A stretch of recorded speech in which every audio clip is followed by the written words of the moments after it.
नमस्कार, दृष्टि आईएएस के टुडेज जी के प्रोग्राम में आपका स्वागत है। शुरुआत करते हैं पिछले सेशन के रिकैप से। पहला प्रश्न था, राष्ट्रीय ग्रामीण स्वास्थ्य मिशन के संदर्भ में निम्नलिखित कथनों पर विचार करें। 1. इसके अंतर्गत आयुर्वेदिक चिकित्सकों को एलोपैथिक चिकित्सकों और दंत चिकित्सकों के समान माना जाएगा। 2. यह योजना ग्रामीण क्षेत्रों में निर्धन व्यक्तियों को वहनीय कीमतों पर स्वास्थ्य सुविधाएं उपलब्ध कराने के लिए 2005 में शुरू की गई थी। उपरोक्त में से कौन सा यहाँ से कथन सही है या फिर है? इसका सही जवाब था 1 और 2 दोनों।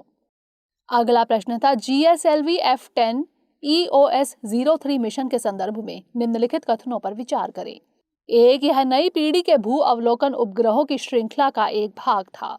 2. जिसका निर्माण देश के अधिकांश भागों की रियल टाइम तस्वीरें पाने के उद्देश्य से किया गया था। उपरोक्त में से कौन सा यहाँ से कथन सही है या फिर है? इसका सही जवाब था 1 और 2 दोनों। अगला प्रश्न था, INS वलसुरा के संदर्भ में निम्नलिखित कथनों पर विचार करें। 1. यह गुजरात के जामनगर में स्थित भारतीय नौसेना का एक प्रमुख तकनीकी प्रशिक्षण संस्थान है। 2. यह युद्धक जहाजों में लगे उन्नत एवं जटिल उपकरणों के संचालन और रख रखाव के लिए नौसेना अधिकारियों व कर्मियों को प्रशिक्षण देता है। 3. हाल ही में इसे असाधारण सेवा के लिए प्रेसिडेंट्स कलर अवार्ड से सम्मानित किया गया है। उपरोक्त में से कौन से कथन सही हैं? इसका सही जवाब था 1, 2 और 3। अगला प्रश्न था, रिजर्व बैंक इनोवेशन हब यानी RBIH के संदर्भ में निम्नलिखित कथनों पर विचार करें। 1. वित्तीय नवाचारों को एक संस्थागत ढांचे के अंतर्गत सतत तरीके से प्रोत्साहित एवं पोषित करना इसका लक्ष्य है। 2. RBI ने इसकी स्थापना अपने पूर्ण स्वामित्व वाली सब्सिडरी के रूप में 100 करोड़ रुपए की पूंजी के आरंभिक अनुदान के साथ की है। 3. इस नई इकाई का एक स्वतंत्र बोर्ड है जिसके चेयरमैन S. गोपाल कृष्णन हैं। उपरोक्त में से कौन से कथन सही हैं? इसका सही जवाब था 1, 2 और 3। अगला प्रश्न था, पारंपरिक ज्ञान डिजिटल लाइब्रेरी यानी TKDL के संदर्भ में निम्नलिखित कथनों पर विचार करें। 1. पारंपरिक ज्ञान के संरक्षण की दिशा में यह एक अग्रणी पहल है जो CSIR और आयुष मंत्रालय के संयुक्त प्रयासों से संचालित है। 2. यह पूरे विश्व के पेटेंट कार्यालयों में भारतीय पारंपरिक ज्ञान से संबंधित हितों की रक्षा करती है। 3. यह आयुर्वेद, यूनानी इत्यादि चिकित्सा पद्धतियों से संबंधित भारत के बहुमूल्य ज्ञान को शामिल करती है। उपरोक्त में से कौन से कथन सही हैं? इसका सही जवाब था 1, 2 और 3। अगला प्रश्न था, PM केयर्स फंड के संदर्भ में निम्नलिखित कथनों पर विचार कीजिए। 1. इस फंड का पंजीकरण एक पब्लिक चैरिटेबल ट्रस्ट के रूप में हुआ है। 2. इस फंड में दिया गया दान कॉरपोरेट सामाजिक उत्तरदायित्व यानी CSR के तहत खर्च के तौर पर नहीं माने जाएंगे। उपर्युक्त कथनों में से कौन सा यहाँ से कथन सही है या फिर है? इसका सही जवाब था केवल 1। अगला प्रश्न था, नागालैंड के संबंध में निम्नलिखित कथनों पर विचार कीजिए। 1. यह 4 भारतीय राज्यों के साथ एक अंतर्राष्ट्रीय सीमा भी साझा करता है। 2. यह भारतीय संघ का 16वां राज्य है। उपरोक्त कथनों में से कौन सा यहाँ से कथन सही है या फिर है? इसका सही जवाब था केवल 2। अगला प्रश्न था, निम्नलिखित कथनों पर विचार कीजिए। 1. इसरो के क्रायोजेनिक अपर स्टेज प्रोजेक्ट यानी CUSP ने स्वदेशी क्रायोजेनिक अपर स्टेज की डिजाइन और विकास की कल्पना की थी। 2. क्रायोजेनिक चरण तकनीकी रूप से ठोस या अर्थ स्टोरेबल लिक्विड प्रोपेलेंट चरणों की तुलना में जटिल प्रणाली है। उपरोक्त कथनों में से कौन सा यहाँ से कथन सही है या फिर है? इसका सही जवाब था दोनों, 1 और 2। अगला प्रश्न था, विश्व स्वास्थ्य संगठन का global centre for traditional medicine निम्नलिखित में से किस राज्य में स्थापित किया जाएगा? इसका सही जवाब था गुजरात। अंतिम प्रश्न था, यूरोपीय संघ के डिजिटल मार्केट एक्ट यानी DMA के संबंध में निम्नलिखित कथनों पर विचार करें। 1. इसके तहत एक कंपनी को गेट कीपर कहा जाएगा यदि उसका पिछले 3 वर्षों में यूरोपीय संघ के भीतर कम से कम 7.5 बिलियन यूरो का वार्षिक कारोबार है या कम से कम 75 बिलियन यूरो का बाजार मूल्यांकन है। 2. उपयोगकर्ताओं को अपनी ऐप्स चुनने और इंस्टॉल करने का अधिकार होगा। उपरोक्त कथनों में से कौन सा यहाँ से कथन सही है या फिर है? इसका सही जवाब था दोनों, 1 और 2। शुरुआत करते हैं आज के सेशन की। सबसे पहले देखेंगे अभ्यास प्रश्न। इंडिया पोस्ट पेमेंट्स बैंक यानी IPPB के संदर्भ में निम्नलिखित कथनों पर विचार कीजिए। 1. यह भारत सरकार की 100% इक्विटी के साथ डाक विभाग की पूर्ण स्वामित्व वाली सहायक कंपनी है। 2. इसका उद्देश्य आम आदमी के लिए सबसे सुलभ, किफायती और भरोसेमंद बैंक बनाना है। 3, यह भारतीय रिजर्व बैंक यानी RBI द्वारा शासित है। उपर्युक्त कथनों में से कौन से कथन सही हैं? केवल 1 और 2, केवल 2 और 3, केवल 1 और 3 या फिर 1, 2 और 3? इसका सही जवाब है ऑप्शन डी, 1, 2 और 3, यानी सभी कथन सही हैं। IPPB ने 1.36 लाख पोस्ट ऑफिस को बैंकिंग सेवाएं मुहैया कराने के योग्य बनाया है।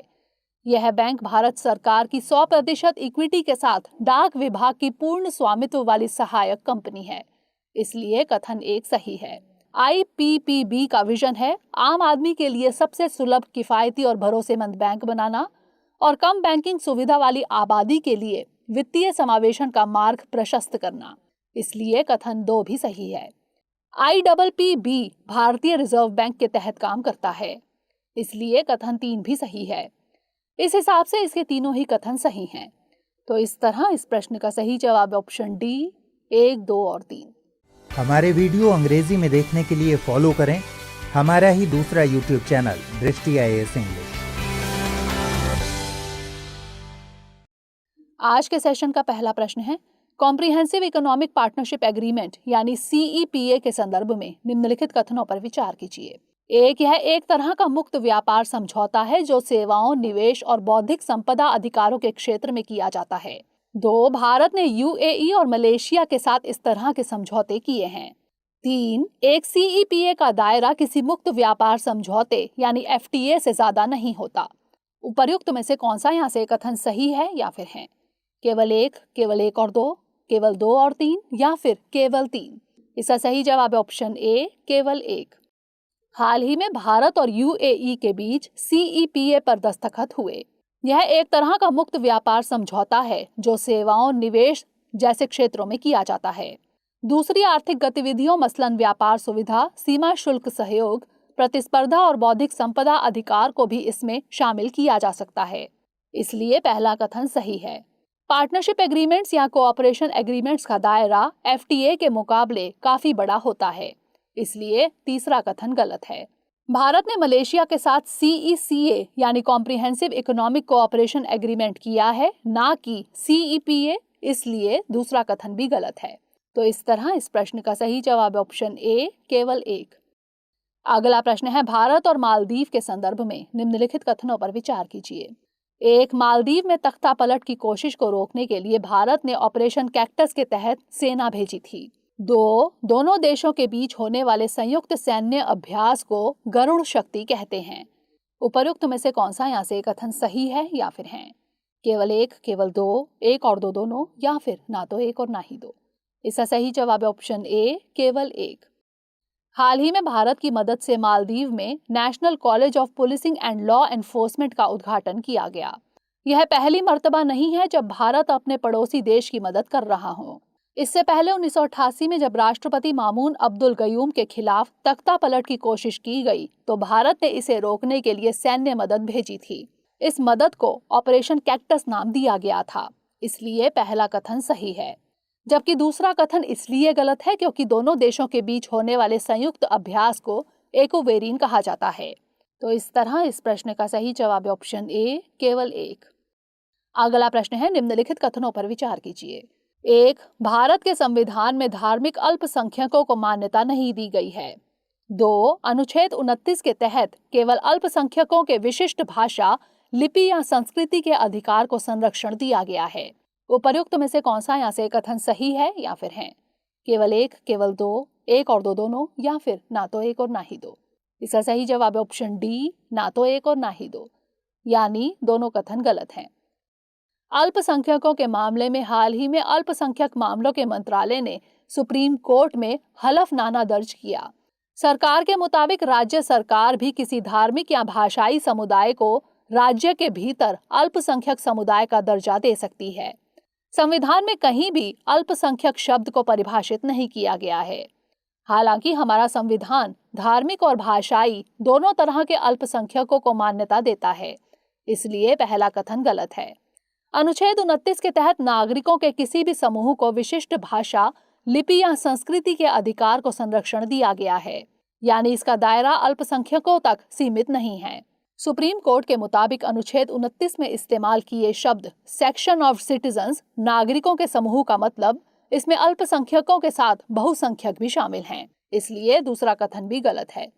तो इस तरह इस प्रश्न का सही जवाब है ऑप्शन डी, ना तो 1 और ना ही 2। अगला प्रश्न है, कोयना नदी के संदर्भ में निम्नलिखित कथनों पर विचार कीजिए। 1, यह कृष्णा नदी की सहायक नदी है। 2, कृष्णा नदी के साथ इसके संगम को प्रीति संगम कहते हैं। 3, यह पूर्व पश्चिम दिशा में बहती है। उपर्युक्त में से कौन सा यहाँ से कथन सही है या फिर है? केवल 1 और 2, केवल 2 और 3, केवल 3 या फिर 1, 2 और 3? इसका सही जवाब है ऑप्शन ए, केवल 1 और 2। CAG की एक रिपोर्ट के मुताबिक महाराष्ट्र में कोयना परियोजना के लिए फंड्स में होने वाली देरी से यह योजना अटकी पड़ी है। आपको बता दें कि कोयना नदी कृष्णा नदी की सहायक नदी है, इसलिए पहला कथन सही है। महाराष्ट्र के महाबलेश्वर से निकलने वाली कोयना नदी सतारा में कृष्णा से मिलती है। दोनों नदियों के संगम को प्रीति संगम कहा जाता है, इसलिए दूसरा कथन भी सही है। यह नदी पूर्व पश्चिम नहीं बल्कि उत्तर दक्षिण दिशा में बहती है, इसलिए तीसरा कथन गलत है। तो इस तरह इस प्रश्न का सही जवाब है ऑप्शन ए, केवल 1 और 2। अगला प्रश्न है, निम्नलिखित कथनों पर विचार कीजिए। 1, बर्ड लाइफ इंटरनेशनल ने काजीरंगा राष्ट्रीय उद्यान को महत्वपूर्ण पक्षी क्षेत्र इंपॉर्टेंट बर्ड एरिया IBA का दर्जा दिया है। 2, जावा गैंडे को IUCN की लाल सूची में क्रिटिकली एंडेंजर्ड यानी CR की श्रेणी में रखा गया है। 3, ग्रेटर वन हॉर्न जावा और सुमात्रा गैंडे भारत में पाए जाते हैं। उपर्युक्त में से कौन सा यहाँ से कथन सही नहीं है या फिर है? केवल 1 और 2, केवल 2 और 3, केवल 3 या फिर 1, 2 और 3? इसका सही जवाब है ऑप्शन सी, केवल 3, यानी पहला और दूसरा कथन सही है। असम की ब्रह्मपुत्र घाटी में फैले काजीरंगा नेशनल पार्क में बीते दिनों एक सींग वाले गैंडे की गणना की गई। 1985 में यूनेस्को ने इसे विश्व धरोहर सूची में शामिल किया। इसे बर्ड लाइफ इंटरनेशनल ने IBA का दर्जा दिया है, इसलिए कथन 1 सही है। ग्रेटर वन हॉर्न गैंडे गैंडों की 5 अलग अलग प्रजातियों में से एक है। अन्य 4 हैं ब्लैक राइनो अफ्रीका की 2 छोटी प्रजातियां, व्हाइट राइनो हाल ही में वैज्ञानिकों ने नॉर्दर्न व्हाइट राइनो का एक भ्रूण विकसित किया, जावा राइनो IUCN की लाल सूची में क्रिटिकली एंडेंजर्ड यानी CR की श्रेणी में शामिल है, इसलिए दूसरा कथन भी सही है। सुमात्रा राइनो हाल ही में मलेशिया में विलुप्त हो गया। भारत में केवल ग्रेटर वन हॉर्न गैंडे पाए जाते हैं, इसलिए तीसरा कथन सही नहीं है। तो इस तरह इस प्रश्न का सही जवाब ऑप्शन सी, केवल 3। अगला प्रश्न है, राष्ट्रीय अल्पसंख्यक आयोग अधिनियम 1992 के संदर्भ में निम्नलिखित कथनों पर विचार कीजिए। 1, इस कानून की धारा 2 के मुताबिक 4 ही अल्पसंख्यक समुदाय हैं। 2, इस कानून के तहत यहूदियों को भी अल्पसंख्यक माना गया है। उपर्युक्त में से कौन सा यहाँ से कथन सही है या फिर है? केवल 1, केवल 2, 1 और 2 दोनों, या फिर ना तो 1 और ना ही 2? इसका सही जवाब है ऑप्शन डी, ना तो 1 और ना ही 2, यानी दोनों कथन गलत हैं। केंद्र सरकार के मुताबिक राज्य सरकार भी किसी धार्मिक या भाषाई समुदाय को राज्य के भीतर अल्पसंख्यक समुदाय का दर्जा दे सकती है। इस कानून की धारा 2 में 4 नहीं बल्कि 5 समुदायों को अल्पसंख्यक माना गया है, मुस्लिम, सिख, बौद्ध, पारसी और ईसाई, इसलिए पहला कथन गलत है। यहूदियों को यह कानून अल्पसंख्यक का दर्जा नहीं देता, इसलिए दूसरा कथन भी गलत है। तो इस तरह इस प्रश्न का सही जवाब ऑप्शन डी, ना तो 1 और ना ही 2। अगला प्रश्न है, बिम्स्टेक के संबंध में निम्नलिखित कथनों पर विचार करें। 1, इसके सभी सदस्य देश दक्षिण एशिया से हैं। 2, यह 1997 में बैंकॉक घोषणा के माध्यम से अस्तित्व में आया। उपरोक्त कथनों में से कौन सा यहाँ से कथन सही है या फिर है? केवल 1, केवल 2, 1 और 2 दोनों, या फिर ना तो 1 और ना ही 2? इसका सही जवाब ऑप्शन बी, केवल 2। हाल ही में भारत के विदेश मंत्री S जयशंकर द्विपक्षीय यात्रा और बिम्स्टेक मंत्री स्तरीय बैठक के लिए कोलंबो पहुंचे। इसका पूरा नाम बंगाल की खाड़ी बहुक्षेत्रीय तकनीकी और आर्थिक सहयोग पहल है, यानी Bay of Bengal initiative for multi sectoral technical and economic cooperation है। इसके सदस्य देश बंगाल की खाड़ी के तटवर्ती और निकटवर्ती क्षेत्रों में स्थित हैं, जो क्षेत्रीय एकता को प्रदर्शित करते हैं। इसके 7 सदस्य राज्यों में हैं 5 दक्षिण एशियाई देश, बांग्लादेश, भूटान, भारत, नेपाल, श्रीलंका। 2 दक्षिण पूर्व एशिया के देश, म्यांमार और थाईलैंड। अतः कथन 1 सही नहीं है। यह उप क्षेत्रीय संगठन 1997 में बैंकॉक घोषणा के माध्यम से अस्तित्व में आया, इसलिए कथन 2 सही है। तो इस तरह इस प्रश्न का सही जवाब है ऑप्शन बी, केवल 2। अगला प्रश्न है, समाचारों में देखी जाने वाली लिद्धर घाटी निम्नलिखित में से किस राज्य या केंद्र शासित प्रदेश में स्थित है? कर्नाटक, अंडमान और निकोबार, जम्मू और कश्मीर या फिर लद्दाख? इसका सही जवाब है ऑप्शन सी, जम्मू और कश्मीर।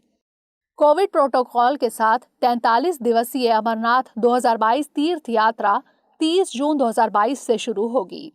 अमरनाथ मंदिर भारत के जम्मू और कश्मीर में स्थित एक पवित्र गुफा मंदिर है।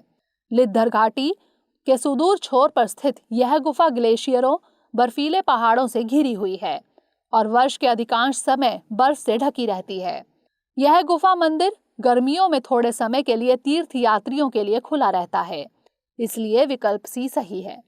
तो इस तरह इस प्रश्न का सही जवाब है ऑप्शन सी, जम्मू और कश्मीर। अगला प्रश्न है, संयुक्त अरब अमीरात के संबंध में निम्नलिखित कथनों पर विचार कीजिए। 1, यह अरब प्रायद्वीप के पूर्वी छोर पर स्थित है। 2, यह केवल ओमान और सऊदी अरब के साथ अपनी लैंड बॉर्डर साझा करता है। 3, यह खाड़ी सहयोग परिषद का सदस्य नहीं है। उपरोक्त कथनों में से कौन सा यहाँ से कथन सही नहीं है या फिर हैं? केवल 1 और 2, केवल 2, केवल 2 और 3 या फिर केवल 3? इसका सही जवाब है ऑप्शन डी, केवल 3। भारत यूएई के बीच व्यापक आर्थिक भागीदारी समझौते यानी सीईपीए के लिए वार्ता संपन्न हो चुकी है। इस समझौते के 1 मई 2022 को लागू होने की उम्मीद है। जान लेते हैं संयुक्त अरब अमीरात के बारे में। यह अरब प्रायद्वीप के पूर्वी तट के साथ 7 अमीरात का एक फेडरेशन है। इसकी भूसीमा पश्चिम और दक्षिण में सऊदी अरब और पूर्व और उत्तर पूर्व में ओमान से लगती है, अतः कथन 1 और 2 सही है। यह खाड़ी सहयोग परिषद का सदस्य है और गल्फ कोऑपरेशन काउंसिल यानी खाड़ी सहयोग परिषद के सभी सदस्यों में संयुक्त अरब अमीरात की अर्थव्यवस्था सबसे विविध है, अतः कथन 3 गलत है। तो इस तरह इस प्रश्न का सही जवाब है ऑप्शन डी, केवल 3। अंतिम प्रश्न है, भारतीय मौसम विज्ञान विभाग के संबंध में निम्नलिखित कथनों पर विचार कीजिए। 1, इसकी स्थापना वर्ष 1875 में हुई थी। 2, आईएमडी वेधशालाओं के पहले महानिदेशक सर जॉन एलियट थे। उपरोक्त कथनों में से कौन सा यहाँ से कथन सही है या फिर हैं? केवल 1, केवल 2, दोनों 1 और 2 या फिर ना तो 1 और ना ही 2? इसका सही जवाब है ऑप्शन सी, दोनों 1 और 2, यानी दोनों कथन सही हैं। भारत मौसम विज्ञान विभाग के अनुसार उत्तर भारत में लोगों के लिए अभूतपूर्व शुष्क मौसम से जल्द ही कोई राहत नहीं मिलेगी। भारत में दुनिया की कुछ सबसे पुरानी मौसम संबंधी वेधशालाएं हैं। ब्रिटिश ईस्ट इंडिया कंपनी ने ऐसे कई स्टेशन स्थापित किए हैं। उदाहरण के लिए 1785 में कलकत्ता और 1796 में मद्रास अब चेन्नई में मौसम और जलवायु का अध्ययन करने के लिए। वर्ष 1875 में भारतीय मौसम विभाग की स्थापना की गई थी। इसकी स्थापना देश में सभी मौसम संबंधी कार्यों को एक केंद्रीय प्राधिकरण भारतीय मौसम विभाग के अधीन लाने के लिए की गई थी। वेधशालाओं के पहले महानिदेशक सर जॉन एलियट थे, जिन्हें मई 1889 में कलकत्ता मुख्यालय में नियुक्त किया गया था, इसलिए कथन 2 सही है। आईएमडी के मुख्यालय को बाद में शिमला, फिर पूना, अब पुणे और अंत में नई दिल्ली में स्थानांतरित कर दिया गया। बता दें कि यह पृथ्वी विज्ञान मंत्रालय के अंतर्गत आता है। तो इस तरह इस प्रश्न का सही जवाब ऑप्शन सी, दोनों 1 और 2। अब नोट कर लेते हैं आज का अभ्यास प्रश्न। अर्थ आवर निम्नलिखित में से किस संगठन की पहल है? IUCN, संयुक्त राष्ट्र पर्यावरण कार्यक्रम, ग्रीन पीस इंटरनेशनल या फिर world wild life fund for nature? इसका उत्तर हमें कमेंट सेक्शन में जरूर भेजिएगा। अगले सेशन में नए प्रश्नों के साथ मिलेंगे, तब तक के लिए धन्यवाद।